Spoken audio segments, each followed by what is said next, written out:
Pale birikani kulikuwa na watu wagonjwa wengi sana, kila mtu na shida yake.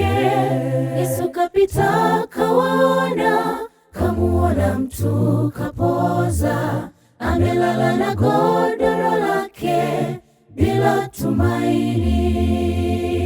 Pale birikani kulikuwa na watu wagonjwa wengi sana, kila mtu na shida yake. Yesu kapita kawaona, kamuona mtu kapoza, amelala na godoro lake bila tumaini. Chukua godoro lako, simama uende, japo ni vigumu kuamini. Alisimama.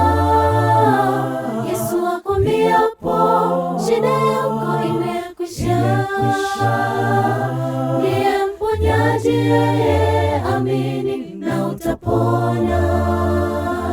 Chukua godoro lako, simama uende, japo ni vigumu kuamini. Alisimama. Yesu akwambiapo shida yako imekwisha, ndiye mponyaji, yeye amini na utapona. Je, ni mara ngapi umepatwa na shida, umetafuta msaada, kila pande hakuna faraja? Leo tukutambulishia Yesu mweza wa yote ndugu, hakuna jambo gumu kwake kama ukimwamini. Je, ni mara ngapi umepatwa na shida, umetafuta msaada, kila pande hakuna faraja? Leo tukutambulishia Yesu mweza wa yote ndugu, hakuna jambo gumu kwake kama ukimwamini. Mkabidhi shida yako, yeye usikia, hata iwe kwa kiasi gani, yeye ni Bwana. Akili zetu zifikapo mwisho wa kutenda, ndipo akili zake Mungu wetu zinaanzia. Mkabidhi shida yako, yeye usikia, hata iwe kwa kiasi gani, yeye ni Bwana.